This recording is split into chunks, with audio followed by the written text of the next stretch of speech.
안녕하세요. 예피입니다. 유럽 입자 물리연구소로 알려진 세르는 1954년에 설립되었습니다.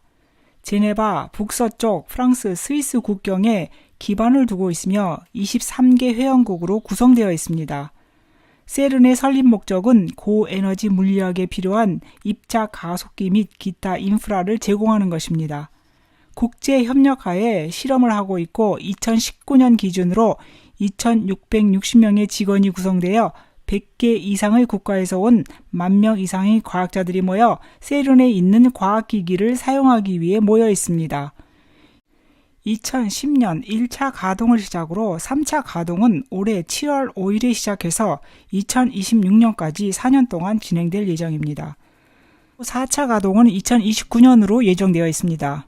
이때는 100km에 달하는 가속고리의 충돌 에너지를 100테라전자볼트로 높인 순환 충돌기를 구상하고 있습니다. 그동안 세른에서 발견한 것은 1989년 영국의 컴퓨터 과학자 팀 버너스-리가 오늘날 전 세계가 사용하고 있는 HTTP (Hypertext Transfer Protocol인) 월드 와이드 웹을 만들었습니다. 2012년에는 힉스 입자를 발견했습니다. 대형 강입자 충돌기인 LHC는 제네바 외곽에 프랑스 스위스 국경 깊숙이 있는 27km의 반경 지하 터널 내부에 건설된 원형 터널로 일반적으로 양성자 또는 납이온인 초고속 강입자를 위한 일종의 고속도로 같은 기능을 합니다. 여기서 양성자가 거의 빛의 속도로 27km의 고리 주위를 경주하면서 초당 11,000바퀴 이상을 완주합니다. 링 주위에 4개 지점에서 2개의 반대빔이 경로를 교차하도록 조정이 되고 광선이 교차하는 곳에서 그 안에 있는 양성자는 서로 충돌하여 더 작은 입자로 부서집니다. 대성당만한 크기의 디지털 카메라 7개가 장착되어 4개의 충돌 영역에서 희귀한 입자가 잠시 타오를 때 이 존재들에 대한 데이터를 캡처하여 확인합니다. 4개의 충돌 영역에 있는 대형 검출기의 기록물을 수천 명의 과학자들이 참여해서 분석을 합니다. 대형 강입자 충돌기의 역할은 아주 빠른 속도로 이원자 입자를 함께 부수어 무슨 일이 일어나는지 확인하는 데 사용하는 기계입니다. 그럼 왜 입자 충돌을 일으켜서 실험을 하는 것일까요? 입자 충돌은 우주가 탄생한 이론 중 하나인 빅뱅 직후에 존재했던 조건을 1초 미만의 찰나의 시간 동안을 제한시키기 때문에 이 충돌 진행 현상을 연구하므로 물리학자들은 물질이 무엇으로 이루어져 있는지 확인하고 입자가 질량을 얻는 미스테리를 해결하려고 하는 것입니다.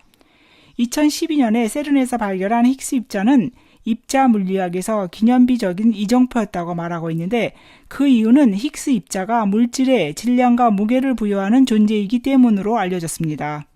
그러나 아직도 무엇이 힉스 입자가 질량을 부여하도록 하고 기본 입자들과 상호작용을 발생시키는지는 아직 모릅니다. 그래서 암흑물질과 상호작용을 하여 힉스 입자의 본질을 밝혀내려고 시도하고 있습니다. 암흑물질은 육안으로 볼 수 없고 현존하는 장비로도 관측이 불가능하기 때문에 간접적 유추만 가능합니다. 현재 우주는 암흑에너지 69%, 암흑물질 26%로 구성되어 있고 관측 가능한 물질은 5%로 구성되어 있을 것으로 추정됩니다. 우리가 일반적으로 알고 있는 물질들이 우주에서 차지하는 비율은 고작 5%에 불과하며 암흑에너지와 암흑물질을 합친 나머지 95%는 그 총량만 추정할 수 있을 뿐 신비한 암흑물질이 무엇인지를 아직 설명할 수 없습니다. 즉 우리가 우주에 대해서 알고 있는 물질의 범위는 5% 내에 불과합니다. 문제는 이러한 강입자 충돌기가 다른 차원으로 가는 어두운 문, 즉 무적행의 문을 열 것이라는 우려에 있습니다. 과학자들은 중력을 사용하여 다른 차원이 존재할 가능성을 테스트할 수 있다고 보고 있기 때문에 대형 강입자 충돌기는 매우 비판적인 관점에서 검토되고 있습니다. 다른 차원에 대한 존재를 볼 수 있는 방법은 중력, 특히 중력과 관련된 이론적인 입자인 중력자와 관련이 있습니다. 한 이론에 따르면 중력자를 현재 우리가 살고 있는 차원뿐만 아니라 모든 차원에서 움직일 수 있다고 합니다. 그래서 만약 세른의 대형 강입자 충돌기가 중력자를 생성할 수 있다면 중력자가 현재의 차원에서 다른 차원으로 떠나는 증거를 볼 수 있게 된다고 말합니다. 비판자들은 세른이 차원과 연결하기 위해 거대한 도약을 하고 있다고 말합니다. 이 실험으로 시공간에 구멍을 뚫어서 시공간 자체를 망가뜨리고 극도의 이상한 현상을 초래시키게 됩니다. 또 대형 강입자 충돌기에서 블랙홀을 끌어들여 지구 중심에 떨어뜨리는 결과를 초래할 수 있다고 합니다. 블랙홀은 항성이 진화의 최종 단계에서 폭발 후 수축되어 생성된 것으로 추정되며 강력한 밀도와 중력으로 입자나 전자기복사, 빛을 포함한 그 무엇도 빠져나올 수 없는 시공간 영역입니다. 블랙홀의 기능은 어떤 다른 공간으로 들어가는 공간의 왜곡의 문의 역할을 할 수 있다고 합니다. 즉, 무언가가 나올 수 있는 초자연적인 포털, 즉 문에 대한 이야기입니다. 한 우주에서 다른 장소로 가는 문이 있다고 가정했을 때 문이 열리면 그 다른 곳이 지구와 같은 대기 온도와 압력 및 구성이 지구와 같은 확률은 제로입니다. 압력이 높으면 유독가스가 쏟아지고 견딜 수 없을 만큼 뜨겁거나 차갑습니다.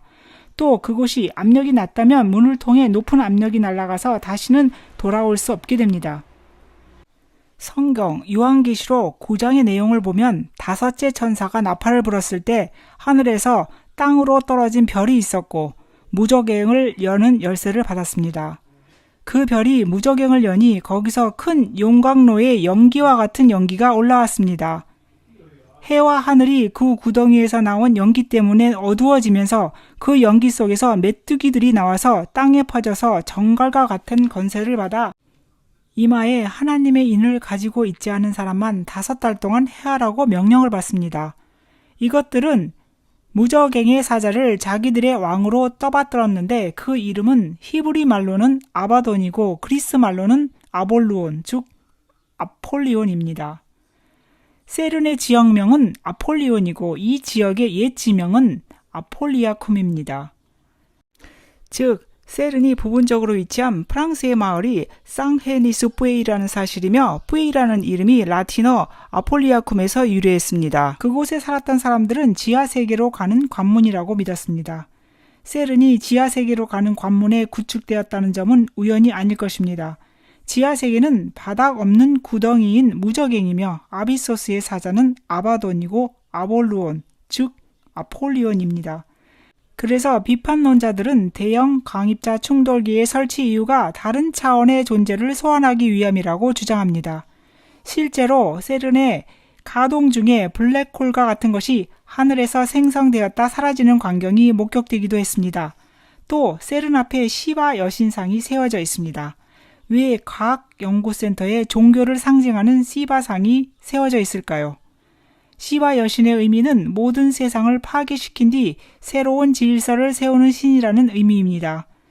세계를 사탄이 원하는 세계로 재구성하는 신세계 질서를 세우기 위함이라고 합니다. 그러나 신세계 질서는 멸망하도록 계획되어 있습니다. 성경에는 여러 곳에 걸쳐 무저갱에 대한 설명을 하고 있습니다. 누가복음 8장 32절에는 거라사 지방에서 귀신 들린 사람이 예수를 만났을 때 귀신들은 예수께 제발 무저갱으로 들어가라는 명령만은 하지 말아달라고 간청하였을 정도로 무저갱은 귀신들조차 피하고 싶어하는 곳입니다. 계시록 17장 8절에는 천사가 짐승의 비밀을 알려주면서 이 짐승이 전에는 있었지만 지금은 없으며 장차 무저갱에서 올라와서 나중에는 멸망하여 버릴 것이라고 말하고 있습니다. 즉 짐승은 장차 무저갱에서 올라올 것이며 결국 멸망할 존재입니다. 무저갱은 용, 곧 마귀요, 사탄인 옛 뱀을 결박하여 1000년 동안 가두어 두는 용도로도 사용될 것이라고 요한계시록 20장 1절에서 3절은 말하고 있습니다. 시청해 주셔서 감사합니다.